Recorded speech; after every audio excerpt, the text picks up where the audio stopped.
Hi everyone, it's Vilm here, and welcome to my second review that I've ever done. And I thought I'd start off by doing things differently by actually giving a rating system at the end of this video. It's going to be basically based on percent, the higher, the better, etc.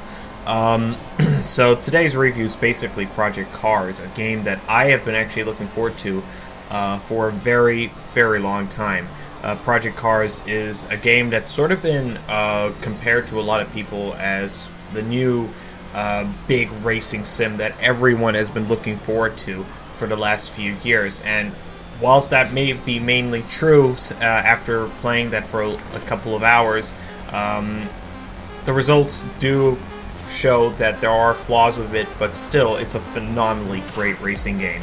So let's start off with the positives. Project Cars is aesthetically the best looking racing game I've ever played.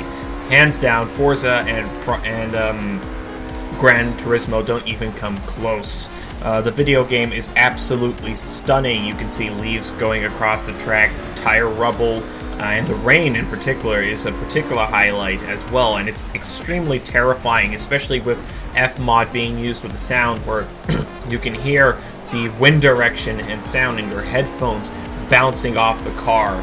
As well as that, using Oculus, if you have the actual option to use Oculus for the game, it's also unbelievably cool. It allows you to move your head, and if you have good headsets, the game is absolutely phenomenal to play. You actually feel like a racing driver. There's also some nice things with the actual the display in the menu and the things you can actually do in the game. You can choose whatever career path you actually want to do, but it's sort of their big highlight in the game, and it's probably the best career mode for a racing game that has been coming out over the last 10 years. Okay, you have Race Driver Grid and stuff like that, and for sure they have very good career modes, but in terms of a hardcore sim, up there with like F1 and any of the Gran Turismos and Forza Motorsport, this is by far a much better career mode based game than any of those games, probably because it's all about flexibility and doing whatever the heck you want pretty much in the game. Another great thing that I like about the game is, of course, the way it plays. If the game doesn't play well, it's not fun. Fortunately, in this case, Project Cars is fun. It is a hard game to get used to, especially, I'm sure, if you're new to racing games. It's definitely not easy. Even with all assists turned on, Project Cars is still a very difficult game to play, but it's a rewarding game, particularly when you're using the steering wheel, and there's some amazing touches to the game that just make it feel like you're actually driving a race car. Road cars are sluggish, Le Mans cars are they're heavy, but they're faster. They have a lot more traction. They're easier to drive. The Formula 1 cars are fidgety, or they call them Formula A in this case. But the Formula 1 cars are fidgety. They slip around a lot. They're very hard to control. The retro race cars are difficult. The back end is sticking out because there's just no downforce in the rears. And it's overall a very different experience, something I've never really felt in any racing game before. I guess the best way to explain is, if you have a steering wheel, you'll notice this immediately. With a controller, you may do. And they do make it in such a way that for controllers, you feel like you're actually driving a 1970s, 1980s F1 car, or just any of the feedback that I've basically given already for the game. For the actual keyboard, for sure, not so much, because you just don't have that feeling of knowing where the car sticks out as much and stuff like that. Another thing that I really like, which is overly superior over Assetto Corsa, which is sort of the main rival in this case, is definitely the roster of cars. There's a lot more cars. Assetto Corsa just doesn't have that list compared to Project Cars. For sure, Project Cars doesn't have as much as Forza or Gran Turismo, for that matter, for sure, but it's still got a good amount of cars to keep you happy. There's not so much that it just clusters your whole list and makes your computer or PlayStation 4 or Xbox One about to explode, but it just has the right amount to keep you satisfied and continue playing all these kind of genres. In fact, you want to go play all these other cars because it's just so interesting to have this type of gameplay. Another thing that I also really like is multiplayer. Multiplayer is very good in this game. I've yet to experience some glitches, but there are a couple that are definitely showing. but not enough that will actually frustrate me. And the players that are on there are great, and they're not those typical hackware type of players that are just there just to crash into you, like in other series that I could for sure mention. They do it very well here in Project Cars, and definitely the team Slightly Mad did a very good job at making it very clean-cut and very simple to use as well. And the same with the menu as well, where you can explore kinds of options, and you can change any option you want when you're racing.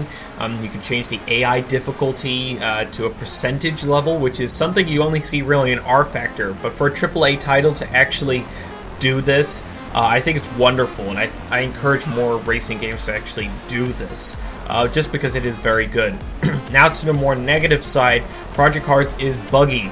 It bugs out a lot to the point where my computer actually crashes. I get the blue screen immediately after playing a long time. I heard for Xbox One and for the PlayStation 4 it's less so, but it is still occurring for PC users of all kinds. I also hate, and I absolutely despise, the feedback controller system. Basically what happens is, in my case, I use the steering wheel and I plug it into my computer. I could change all the settings so that it actually feels like a steering wheel and calibrate it to the point that of what I really like it. Assetto Corsa does it very well, where it's just a plug-and-play sort of system, and it calibrates it with your own feedback. And if you want to change it, you can in any way you want. Project Cars does not do this. It sort of tries to, but it's very complicated, and it's worse if you're having a controller and a keyboard. With a controller and keyboard, you have absolutely no assist, no help to help you sort out all these systems and how to make it somewhat playable for you. But people are being continuously left out and are actually uninstalling the game just because they just don't understand. They go to the forums from Steam, for example, but there's no one that actually helps or assists in this case. But for their official forums, it does happen, but in my case, I never saw anything that helped me enough. So it's not really a negative in terms of the forum part, but I guess it's just I'm just not getting any comments whatsoever, and maybe mine is just a very minor case. And now to the more interesting parts, which is sort of, you could say is a negative, but it's not really a negative. But it's more like something that Slightly Mad promised it didn't, and that was more, customization. They promised a lot of customization in this series, like you can have your own race team and a little bit more player customization, and just make it a bit more personal. We don't have that in Project Cars as we speak, and that's kind of a shame. I wish they actually did it, but they spent so long actually putting this game into there. It's understandable as well. Another thing that's sort of interesting is more based on other reviewers is about the AI. Yes, the AI is not perfect, but it's not bad either. It's not unfair or predictable as F1 games.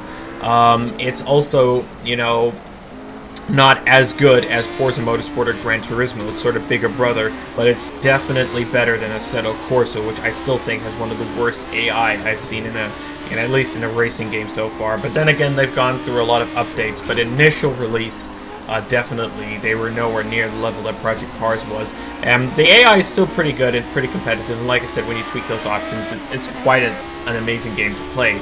Overall, I gotta say, Project Cars is a game changer. It's going to change absolutely how racing games are played. The standard has been risen. There's more competition now. I gotta say, I was shocked playing this game from the get-go. Project Cars is phenomenal. It's awesome to play. It's got great graphics. It's got this great career mode, and I'm really satisfied with the game overall. As a rating, I will give it a solid 92%. It's a very, very good game. And I gotta say, if you haven't picked up this game yet and you're a hardcore sim fan, go check this one out. Is it better than Assetto Corsa? Well, I will be doing a comparison video sometime in the near future, talking about which is truly better, Assetto Corsa or Project Cars. But overall, I gotta say, Project Cars is still the head of the market, and for a AAA release, it's still a very, very good game. If you like this video, don't forget to like on the near the description below. If you want if you want to have your own voice, your own opinion about the game, you can comment below. If you like to tell me what I did wrong, you can also comment below. If you like my videos in general, don't forget to subscribe. I really do appreciate it. It really does help. So that I can reach out a little bit more to you and continue making content that maybe you guys would like to see. So thank you very much for watching, and I hope you enjoyed this video. Take care, guys, and I'll see you soon.